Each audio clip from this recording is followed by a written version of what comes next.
Imagine a scenario where the physical infrastructure of the modern world completely fractures, leaving a vacuum wide enough to build a new global architecture. That exact scenario is the operational foundation of a lengthy internal transcript produced by the Keshe Foundation on July 26, 2020. This timeline charts a strict 6-month trajectory, beginning in summer 2020 and culminating in January 2021, with the stated objective that 80 to 100% of the global population will have adopted Keshe Foundation proprietary technologies. The primary vehicle for this adoption relies on the Foundation's proprietary plasma and GANS, or gas in a nanosolid state, technologies, entirely replacing standard material science across health, politics, and industry. We are going to deconstruct this specific July 2020 transcript. Rather than evaluating the underlying physics of GANS, we will map the text purely as a strategic operational manifesto. The document outlines a highly compressed execution window, pushing an aggressive rollout across multiple global sectors in roughly 6 months. Crucially, this rollout does not attempt to compete within existing market structures. Instead, the entire plan requires the imminent, catastrophic failure of the world's supply chains. The July text reveals a roadmap for total global hegemony, designed to sit quietly until systemic collapse leaves governments with zero remaining options. The Keshe Foundation views human illness through a highly specific lens. According to the transcript, they assert that roughly 70 to 75% of all diseases, including cancer and viral vulnerabilities, are purely psychosomatic. By framing the origin of illness as a psychological event rather than a purely physical one, the Foundation justifies using their alternative plasma fields instead of standard chemical pharmaceuticals. To validate this approach, they introduce a major claim. A European hospital tested their plasma process against COVID-19 and recorded a 100% cure rate. This European clinical success allegedly granted the Foundation the legal authority to bypass local clinical trials and enact a medical order across all hospitals in Iran. Alongside these clinical claims, the Foundation mandates strict sanitation rules for standard protective equipment. Their protocol requires spraying protective masks on both sides 2 to 3 times every single day to prevent secondary infections. They also introduced an internal hardware alternative, a specialized $40 to $50 silicone snorkel mask referred to as a Hubble bubble, designed to cycle breath through GANS water. The transcript acknowledges a significant medical caveat to this prototype. Patients who refuse to thoroughly wash the Hubble bubble are reported to develop severe fungal infections in their chests. These clinical test results and experimental hardware iterations serve a single purpose in the Foundation's model.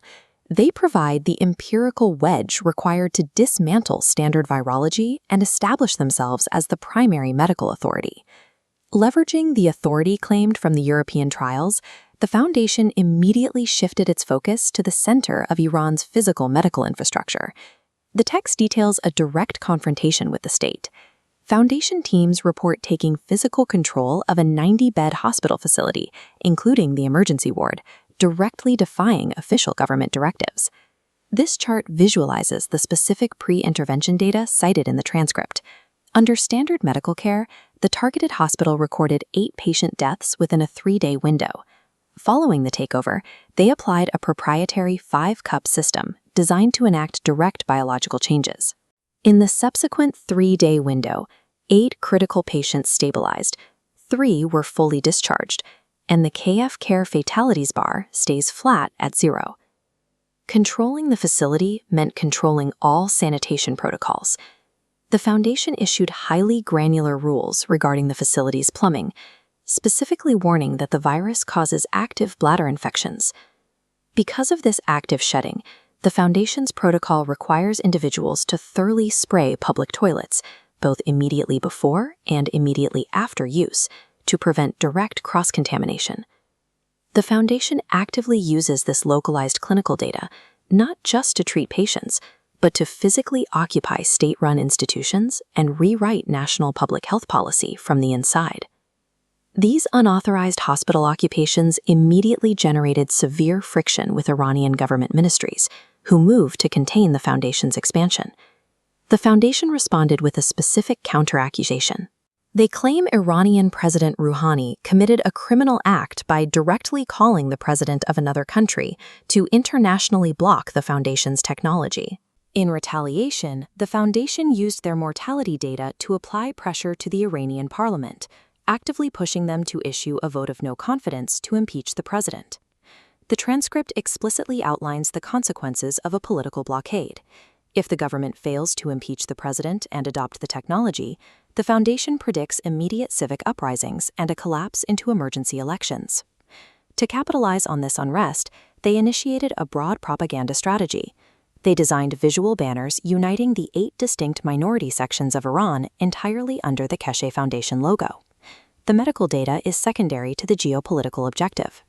The foundation weaponizes clinical success as a disruptive political tool, directly challenging the sovereignty of the existing national government. For any alternative science to gain global traction, we typically must survive the rigorous and incredibly slow bottleneck of academic peer review and clinical trials.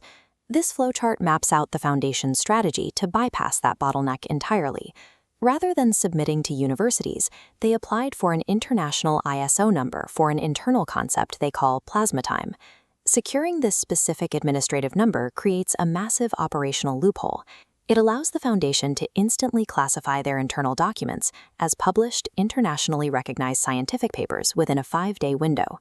Going forward, the foundation states they will abandon traditional academic oversight entirely, leaving the process of peer review to public online testing and consumer testimonials. This administrative maneuver circumvents the epistemology of modern science. By securing an ISO number, the foundation grants itself the authority to publish and release complex biological protocols globally, entirely unchecked by external scientific bodies. Returning to the master timeline, the operational plan moves past medical and political disruptions into a critical target window, October and November of 2020. The transcript refers to the pandemic's economic devastation as a peace dividend. The foundation calculates that the ongoing financial strain neutralizes military spending, leaving nations entirely unable to purchase arms or deploy soldiers. They view the current transition to green technology with equal dismissal. The foundation categorizes the global push for electric cars and power grid charging stations as a complete waste of time.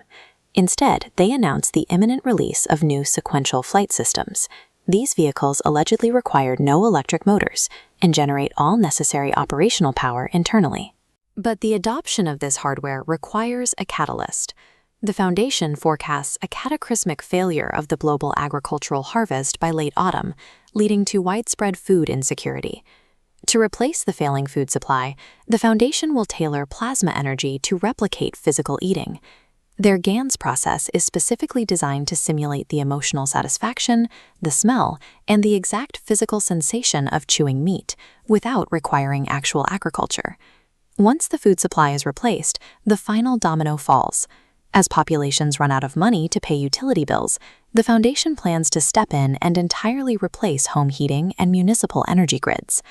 The foundation's integration into daily human life requires the total failure of current supply chains. They only intend to replace the global infrastructure once the public has zero alternative options left.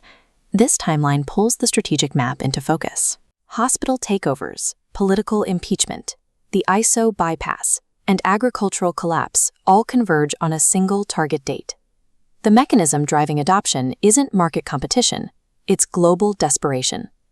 As systems fail, the foundation intends to fill the vacuum. The transcript presents extreme contrasts. It dictates granular hygiene rules for public toilets, while simultaneously outlining a plan to permanently dismantle global agriculture and international military power. Despite these contradictions, the internal text maintains absolute structural confidence in its deadline. The foundation operates on the certainty that between 80 to 100% of the planet will transition to their technology by January 2021. This document is an unapologetic, fully formed manifesto demanding a complete rewrite of human society from the molecular level up to the geopolitical state. The Keshe Foundation's July 2020 blueprint outlines the exact architecture of an alternative hegemony. It is a system patiently waiting for the modern world to fracture, fully prepared to take over whatever remains.